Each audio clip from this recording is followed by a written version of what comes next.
So there's been great controversy over what occurred with Keir Starmer having passed the freedom protest outside Scotland Yard. Now, the narrative that the mainstream media will tell you is that if it were not for Boris having 6 days prior hadn't mentioned that Keir Starmer failed to prosecute Jimmy Savile. That is because, Mr. Speaker, the report does absolutely nothing to substantiate the tissue of nonsense he has just spoken.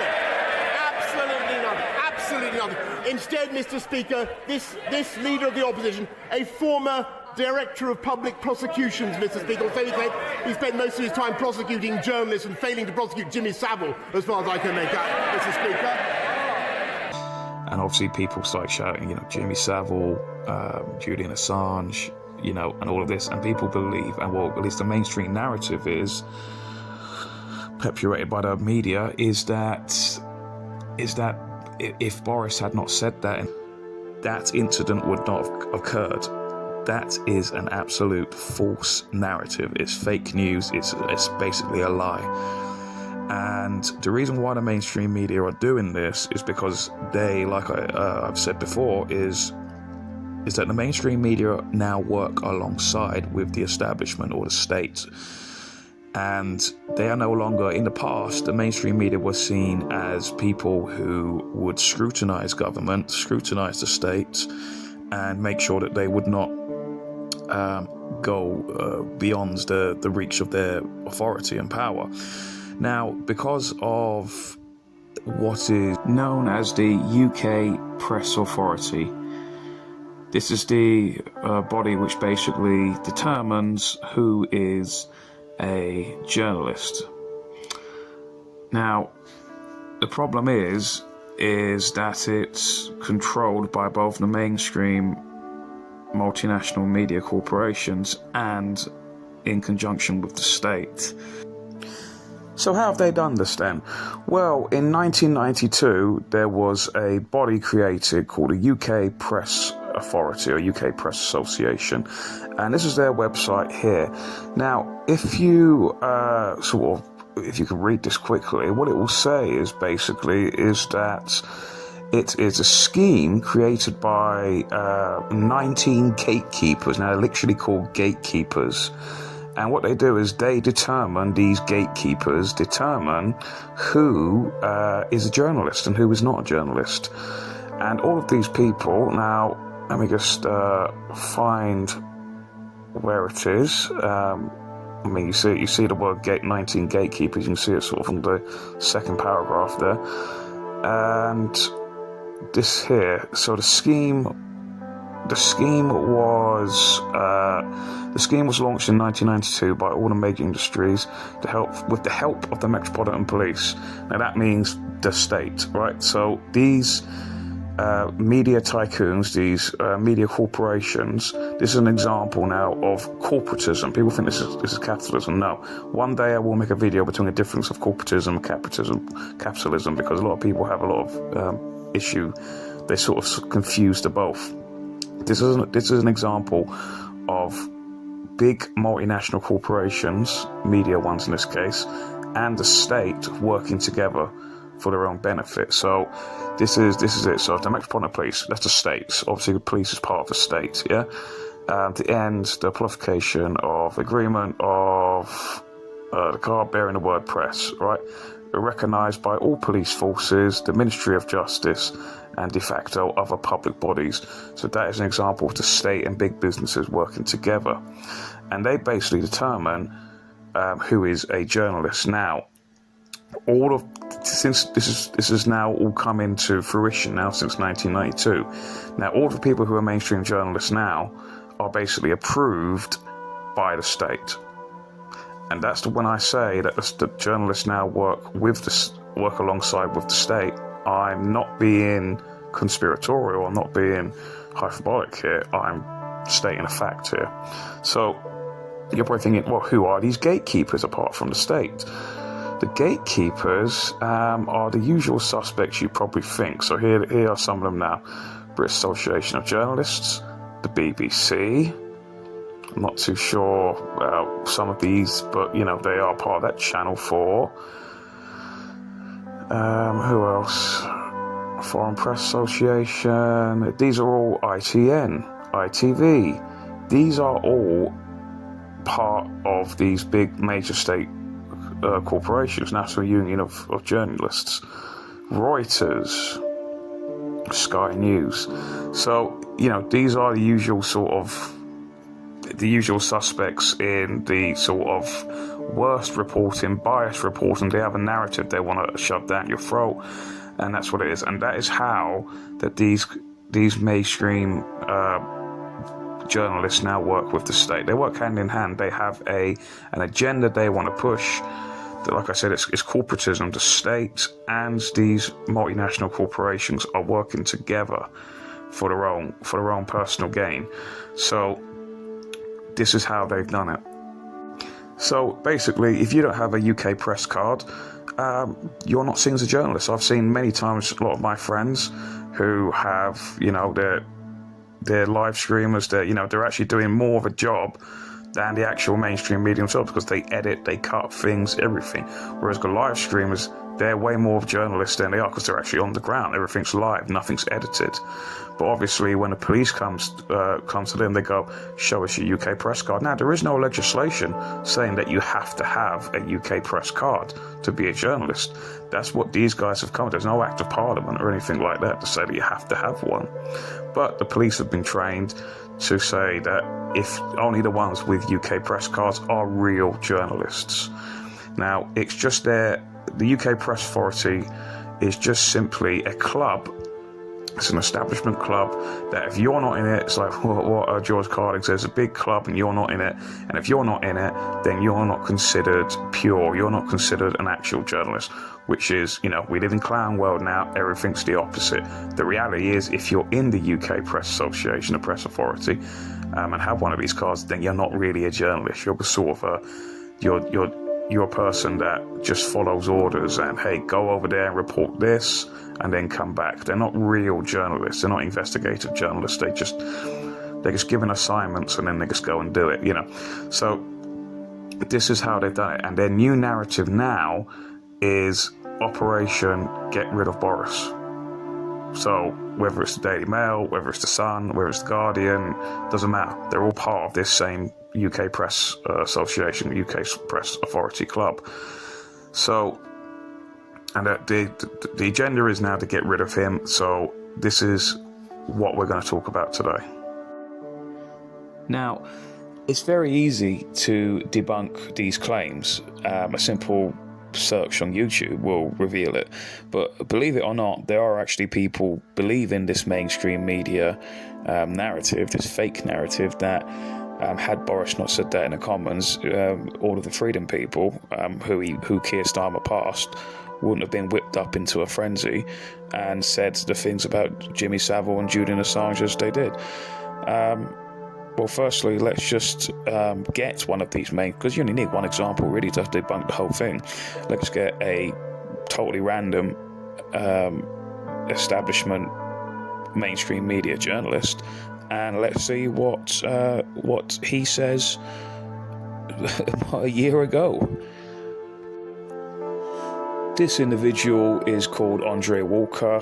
He has been on he's a pundit, a political correspondent pundit he's been on various mainstream media outlets, such as RT, such as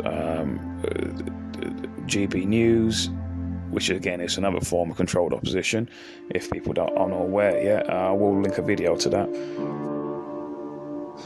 Who is Andre Walker? Well, as you can see here, he's a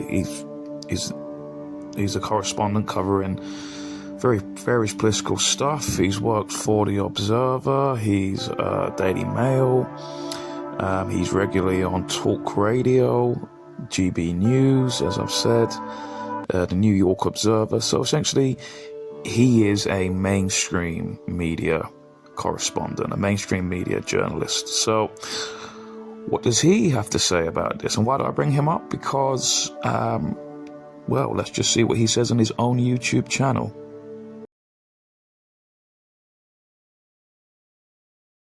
Take, for example, Sir Keir Starmer. Remember him, leader of the Labour Party, and he got knighted for being Director of Public Prosecutions.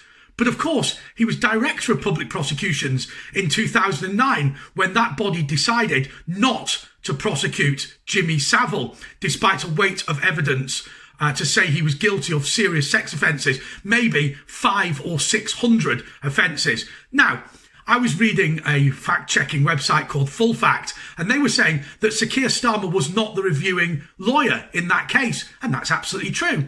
It's also true to say that he ordered a full investigation that criticised both the Crown Prosecution Service and indeed the police.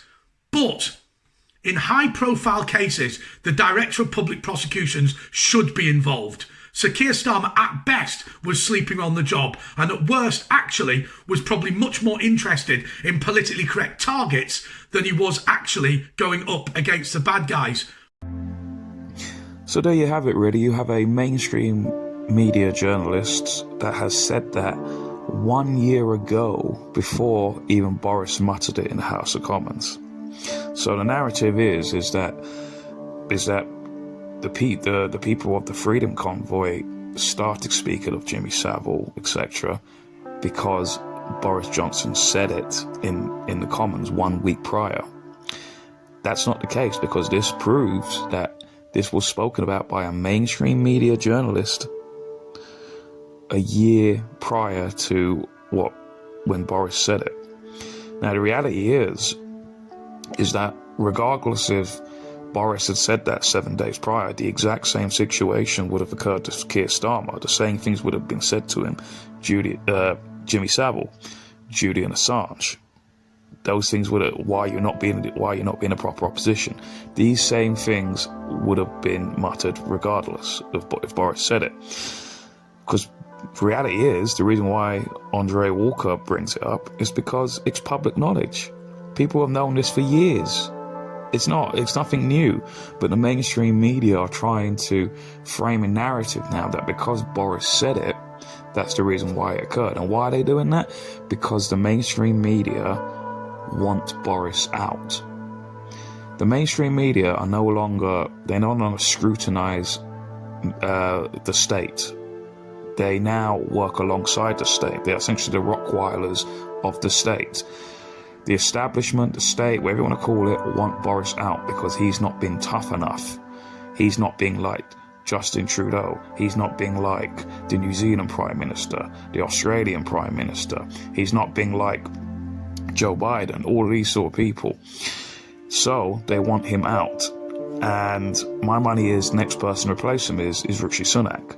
But if he's not good enough, then the mainstream media, this is my prediction, the mainstream media, if he's not strict enough, will then demand that say, oh, you're not legitimate, no one elected you as Prime Minister, so now you have to call a general election.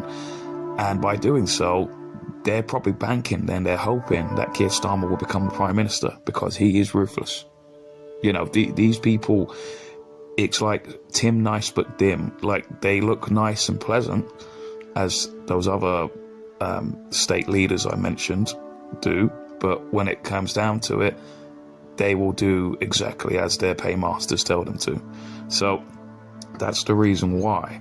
Now, reality is a prime minister doesn't need to call a general election for legitimacy because we don't elect prime ministers, do we? It's not like a presidential system where the president is elected independently, like the mayor of London. They're not elected independently. The way that our system has always worked is that the party with the most MPs in the Commons, the leader of that party, regardless of who it is, becomes the Prime Minister.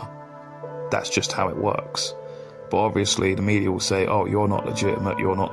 If, to Rishi Sunak, let's say, or Michael Gove, you've not been ruthless enough to the people. You have to go because, like I said, the mainstream media are now no longer guardians of, to keep the state at bay. They work with the state. You see this with people like George Osborne. One day he's the Chancellor of the Exchequer. Next minute he's the editor of the Evening Standard. So, it's not really... Boris Johnson was a mainstream journalist before he was an MP. Became an MP, was still a part-time journalist. Now he's the Prime Minister. it doesn't really, it's not really, they all sort of work together. They're all friends. All the mainstream media go to the Red Lion pub or the St Stephen's Tavern, the two local pubs nearest to Parliament and Whitehall. All the journalists, all the mainstream journalists and the MPs are all having drinks together. They're all friends. They're part of the system. So don't fall for the narrative. These people all working together, and they're trying to create a false narrative to get Boris out. Now, I don't like Boris. I don't like Keir Starmer. I don't like any of the current political party leaders in Parliament. I think Boris does have to go eventually, of course. But the reason why they're doing this is trying to manipulate the people who are still asleep, the sheep, in order to get Boris out. I think the whole system needs to go, really, personally. There needs to be a total way of how to elect people. Definitely proportional representation of the lowest. I don't mean 5%, I mean like 1% max, probably even lower. So there's a proper representation of people being elected. But that's another video for another time.